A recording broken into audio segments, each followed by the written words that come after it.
নমস্কাৰ জয় হিন্দ সকলোকে স্বাগতম জনালো মন্টু ডিফেন্স আসামলৈ ইণ্ডিয়ান আৰ্মি ফালৰ পৰা পুনৰ নতুনকৈ পদ মুকলি কৰা হৈছে ইতিমধ্যে অফিচিয়েল নটিফিকেশন জাৰি কৰা হৈছে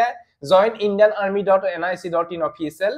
সাইটত এই পদত আবেদন কৰিবলৈ হলে লৰা আৰু ছোৱালী এই পদত আবেদন কৰিব পাৰিব আবেদন কৰিবলৈ হলে এডুকেশন কোৱালিফিকেশন কিমান লাগিব বয়সৰ সময়সীমা কিমানৰ পৰা কিমান লাগে দিছে কেতিয়া পৰা এপ্লাই হৈছে বা এপ্লাই কেনেকৈ কৰিব সকলো বিলাক তথ্য ভিডিওৰ জৰিয়তে ফুল ইনফৰমেশন আকাৰে আপোনালোকক জনাবলৈ বিচাৰিছো সব ভিডিওটো সম্পূৰ্ণৰূপে চাই থাকিব আৰু যদি আপোনালোকে আমাৰ চেনেললৈ প্ৰথমবাৰ কাৰণে আহিছে তেতিয়াহলে চেনেলটো সাবস্ক্ৰাইব কৰি লব ভিডিওৰ ডেসক্ৰিপচনত ফুল এডভাৰটাইজমেন্টৰ তথ্য দিয়া আছে গপিন আপোনালোকে নিজেও চেক আউট কৰিব পাৰিব এটা ভিডিওৰ জৰিয়তে সম্পূৰ্ণ তথ্য মই আপোনালোকক জনাম সব ভিডিওটো সম্পূৰ্ণৰূপে চাই থাকিব সবৰমানি ভিসকল এখিনি পদ মুকলি কৰা হৈছে ইণ্ডিয়ান আৰ্মি হাবিলদাৰ আৰু সুবেদাৰ নিউ ৰিক্ৰুটমেন্ট 2025 ৰ বাবে এখিনি ভ্যাকেন্সি মুকলি কৰা হৈছে department name join Indian army ফালৰ পৰা এখিনি পদ মুকলি কৰা হৈছে এপ্লাই প্ৰসেস অফলাইন যোগেদি এই পদত আবেদন কৰিব লাগিব অফলাইন লাষ্ট ডেট হৈছে 15 জুন 2025 তাপা নেক্সট হৈছে পোষ্ট নেম ইয়াতে আপোনালোকৰ হাবিলদাৰ আৰু সুবেদাৰ স্পোৰ্ট কোটাৰ কাৰণে এখিনি ভ্যাকেন্সি মুকলি কৰা হৈছে এৰি বিষয়ত আপোনালোকে গম পালে হাবিলদাৰ আৰু সুবেদাৰ স্পোৰ্ট ৰিক্ৰুটমেন্টৰ কাৰণে এখিনি ভ্যাকেন্সি মুকলি কৰা হৈছে ভ্যাকেন্সি কিমান আছে ইতিমধ্যে নটিফিকেশনৰ উল্লেখ নাই job location all India candidate apply কৰিব পাৰিব অফিচিয়েল ওয়েবসাইটৰ নাম হৈছে joinindianarmy.nic.in আপা নেক্সট হৈছে important date official notification release হৈছে 15 মে 2025 ত আৰু এপ্লিকেশন অফলাইন ষ্টাৰ্ট হৈছে 15 মে 2025 অফলাইন যোগেদি এপ্লাই ষ্টাৰ্ট হৈছে 15 মে পৰা আৰু অফলাইন এপ্লিকেশন লাষ্ট ডেট হৈছে 15 জুন 2025 তাপা নেক্সট হৈছে এপ্লিকেশন ফিস ইয়াতে এপ্লাই কৰিবলৈ হলে 1 টকাও আপোনালোকে এপ্লিকেশন ফিস কাটিব নালাগে নীল তাপা নেক্সট হৈছে Indian army sport quota recruitment 2025 ৰ এজ লিমিট ইয়াতে আপোনালোকৰ মিনিমাম এজ 70 বছৰ হ'ব লাগিব মেক্সিমাম এজ 25 বছৰলৈকে আপোনালোকে আবেদন কৰিব পাৰিব ইয়াতে আপোনালোকৰ ডেট অফ বাৰ্থ দিয়া হৈছে 30 সেপ্টেম্বৰ 2000 চনৰ পৰা 1 অক্টোবৰ 2007 ৰ ভিতৰত যদি আপোনালোকৰ ডেট অফ বাৰ্থ আছে তেতিয়াহলে আপোনালোকে এই পদৰ কাৰণে আবেদন কৰিব পাৰিব অফলাইন যোগেদি তাপা নেক্সট হৈছে এডুকেশন কোৱালিফিকেশন এই পদত আবেদন কৰিবলৈ হলে মিনিমাম এডুকেশন কোৱালিফিকেশন আপোনালোকে মেট্ৰিক পাস কৰিব লাগিব লগতে স্পোৰ্ট সাৰ্টিফিকেট আপোনালোকৰ থাকিব লাগিব মেট্ৰিক পাস কোনো ধৰণৰ ইয়াতে পাৰ্চেন্টেজ নালাগে কিন্তু মেট্ৰিক পাসৰ লগত আপোনালোকৰ লাগিব স্পোৰ্ট সাৰ্টিফিকেট ইয়াতে আপোনালোকৰ উল্লেখ কৰিছে পাৰ্টিসিপেট টু ইন্টাৰনেশনাল জুনিয়ৰ বা সিনিয়ৰ নেশনাল চেম্পিয়নশিপস খেলো ইন্ডিয়া গেমস ইয়থ গেমস খেলো ইন্ডিয়া ইউনিভাৰ্সিটি গেমস আপোনালোকে যদি খেলিছে তেতিয়াহলে আপোনালোকৰ যদি সাৰ্টিফিকেট আছে 1 এপ্ৰিল 2023 লৈকে যদি আপোনালোকৰ এইবিলাক খেলিছিলে যদি আপোনালোকৰ সাৰ্টিফিকেট আছে তেতিয়াহলে আপোনালোকে এই পদৰ কাৰণে আবেদন কৰিব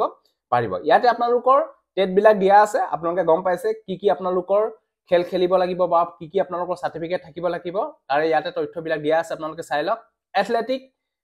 এথলেটিক আপোনালোকৰ যি ৰানিং ইয়াতে আপোনালোকৰ 100 মিটাৰ 200 মিটাৰ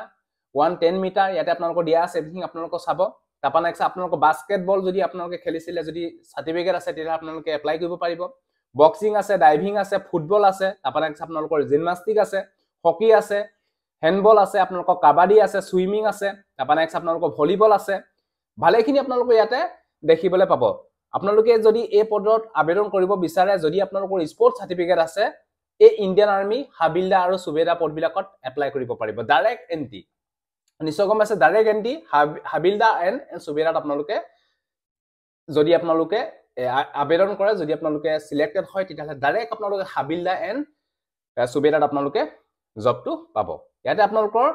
সিলেকশন প্ৰসেস এই পদত আবেদন কৰিবলৈ আপোনালোকৰ সিলেকশন প্ৰসেসটো মই আপোনালোকক জনাই দিছো ইয়াতে বেসিক্স অফ স্পোৰ্ট আপোনালোকৰ স্পোৰ্টৰ বিষয় প্ৰথম আপোনালোকক খুদিব কিবা কিবি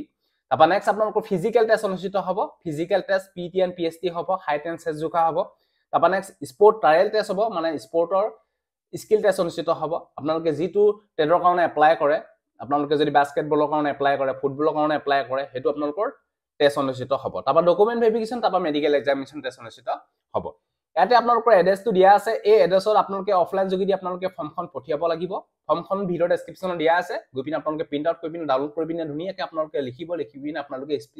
স্পিড পোষ্ট যোগেদি আপোনালোকে পঠিয়াই দিব পাৰিব ইয়াতে ধুনীয়াকৈ আপোনালোকৰ এড্ৰেছটো দিয়া আছে ইয়াতে আপোনালোকৰ হাইটটো মেল ক্যান্ডিডেটৰ লাগিব আমাৰ অসমৰ বাবে 160 সেমি হাইটটো হলে হৈ যাব মেল ক্যান্ডিডেট আৰু লগতে ইয়াতে আপোনালোকৰ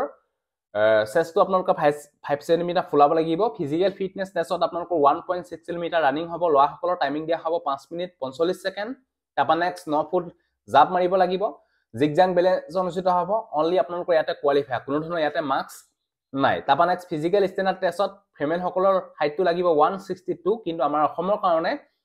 158 সেন্টিমিটাৰ হাইটটো হলে হৈ যাব মানে ইয়াতে ৰিলেক্সেশ্যন দিয়া হৈছে আৰু ইয়াতে আপোনালোকৰ ছোৱালী সকলৰ ৰানিং হ'ব 1600 মিটাৰ টাইমিং দিয়া হ'ব 8 মিনিট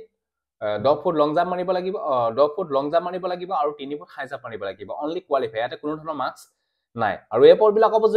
যদি ইন্টাৰেষ্ট যদি এপ্লাই কৰিব বিচাৰে তেতিয়াহলে ইয়াতে ধুনীয়াকৈ এড্ৰেছটো দিয়া আছে এই এড্ৰেছত আপোনালোকে ফৰ্মখন ফিলআপ কৰি আপোনালোকে ধুনীয়াকৈ আপোনালোকে পঠিয়াই দিব যদি আপোনালোকৰ স্পৰ্টছ সাৰ্টিফিকেট আছে যদি মেট্ৰিক পাছ কৰি স্পৰ্টছ সাৰ্টিফিকেট যদি আপোনালোকৰ আছে তেতিয়াহলে আপোনালোকে এই পদৰ কাৰণে আবেদন কৰিব পাৰিব ইতিমধ্যে অফলাইন যোগেদি এপ্লাই হৈ আছে 15 জুনৰ ভিতৰত আপোনালোকে